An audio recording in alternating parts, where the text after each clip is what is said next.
Hey friends, welcome back to Rita Talks. I'm Rita, and on this YouTube channel I just share some of the thoughts, ideas I've been thinking about, some of the things that have been going on in my life. And in today's video, basically, I was listening to this podcast episode on the Diary of a CEO podcast with basically what he called it, the healthy aging doctor.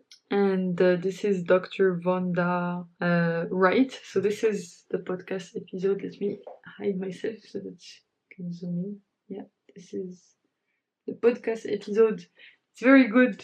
I think most of the things that are mentioned in this podcast are things that I've already come across.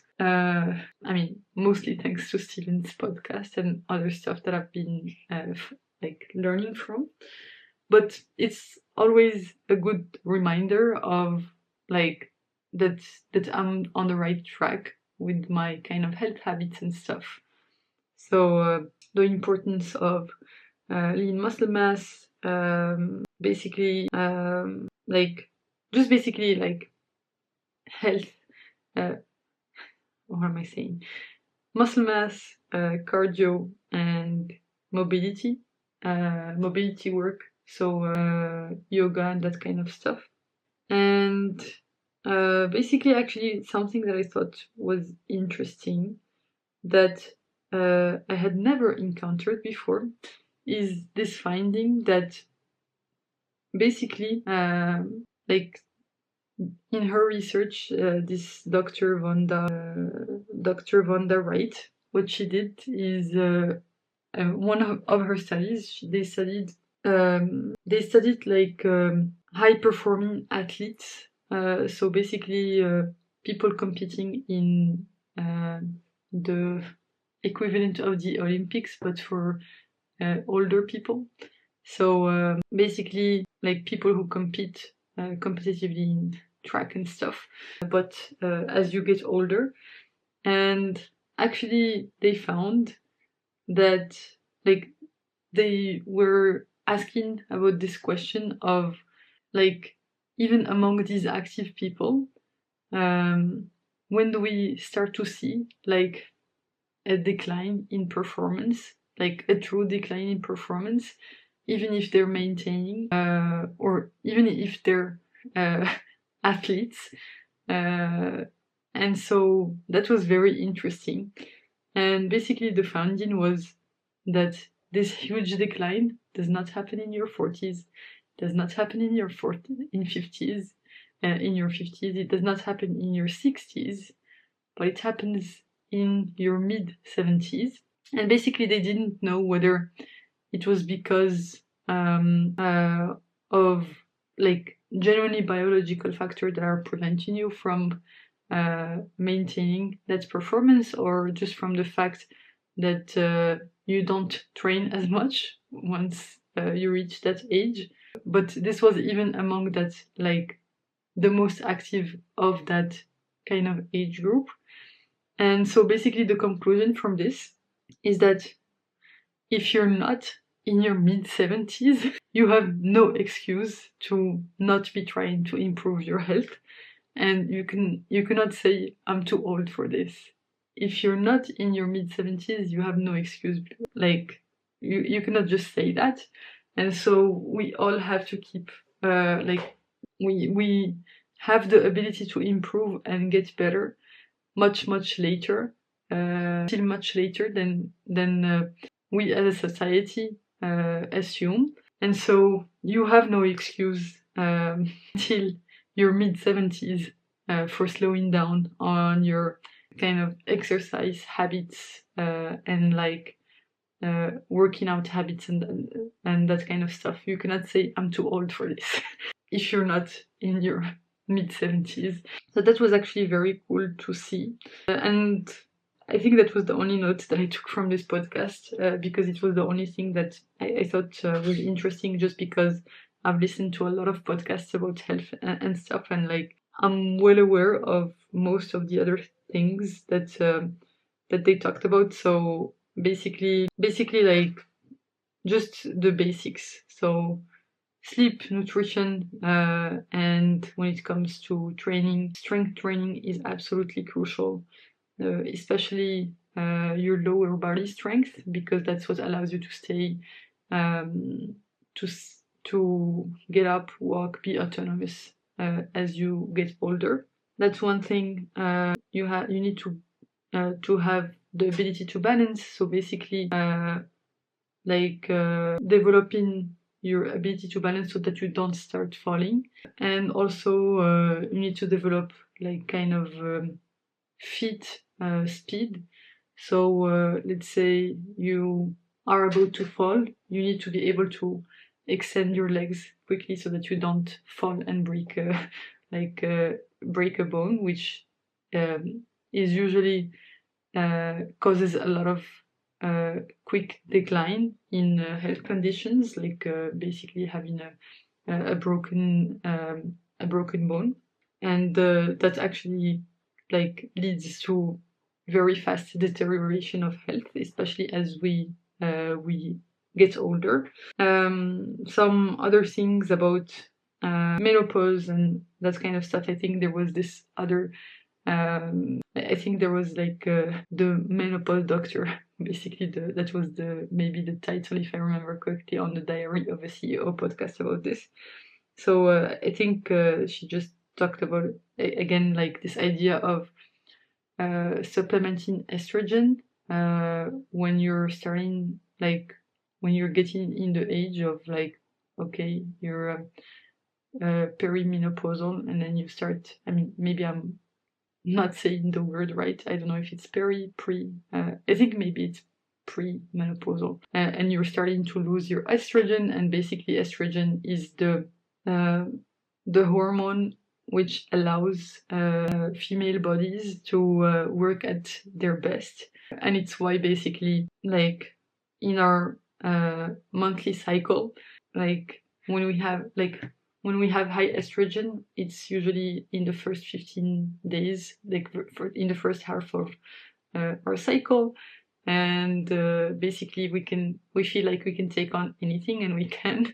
And then in the second half of our cycle, after ovulation happens, estrogen decreases, and I think progesterone increases, and basically we start to not feel as good, and basically it plummets like the week right before our period, and that's usually the week where we feel the worst during the month.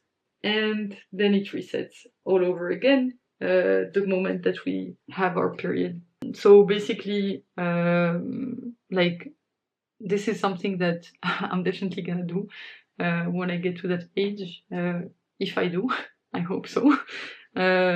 Which is supplement estrogen so that I don't because basically we lose all estrogen, all of our estrogen production once we have reached menopause. Like basically it keeps declining from our 40s, where menopause is starting to, like, basically our egg count is starting to decrease, and the estrogen is decreasing at the same time.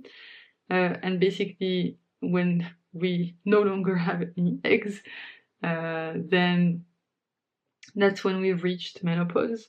And so basically we don't have any estrogen left whatsoever. And so because estrogen is so crucial for it's embedded in many parts of our body, and basically our body is not able to function optimally without it. Basically I think it's very important to start kind of supplementing estrogen when you reach that stage. So this is actually a very cool insight that I'm happy to have, and I'm happy to know now, so that I think it's still a bit early for me to think about this, but it's still good to know now. And yeah, just some of the basics, right? Actually, one thing that I thought was interesting is the impact of body weight on joint, on how do you say, on joint strain, I think. So basically, that was very interesting. Like they had this visual of bricks. Like Stephen prepared some, like, and the Diary of a CEO team prepared some bricks to kind of give a good analogy. And basically, this was very interesting because, like, the premise is this: like, for 1 pound of extra body weight, you get, like, your for example, your knee joints don't feel, they don't feel as if you have 1 extra pound of pressure on the wear and tear of the knee joints. I don't know if that's like an accurate, I don't know, how do you call it? I don't know if it's an accurate, what is it? Idiom. I don't know if it's an accurate idiom to use, so wear and tear. But anyway, like 1 pound of body weight corresponds to 9 pounds of extra strain on your knee joints. So that, like, kind of puts front of mind, like, the importance of body weight when it comes to maintaining our joints. And yeah, that was something that I've never heard about before. So yeah, I just thought it was a very interesting episode. And basically, like, I think the main takeaway, like, one thing that she said that is like, if you're in your 30s and 40s, that's the time. Like, that's the last, like, if you don't want it to be unreasonably hard, that's when you need to start to take your health very, very seriously. And even until your mid-70s, you have no excuse. So just get started, just get going, and, like, protect your health as much as possible. And the thing is, it's not only about protecting your health in the future. You will start to feel better immediately from doing all of this stuff to take care of your health. So yeah, that was just a very interesting episode. I think you should definitely go listen to it. It was very cool, filled with good information that kind of lines up with a lot of the experts that Stephen has had on the podcast.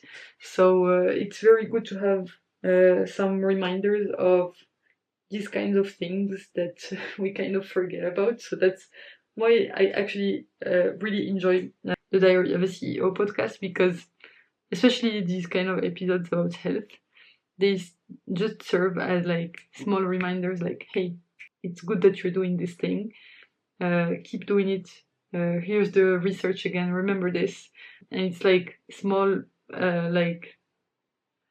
injections, and basically like, the thing that I think about every time that I think about this concept is like, I don't know if I'm gonna be able to quote it correctly, but this saying that, I mean, I can't pinpoint the saying, but basically this idea that we don't need information one time. What we need is just reminders of information that we already know.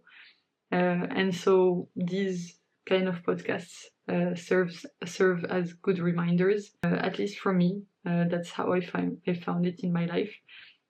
Serve as good reminders of, okay, hey, remember this. Yeah, keep going. You're doing a good job there. You know, like, just good boosters to keep working on these things. Just because you've read about them a long time ago does not make them any less important, or you've learned about them a long time ago does not make them any less relevant.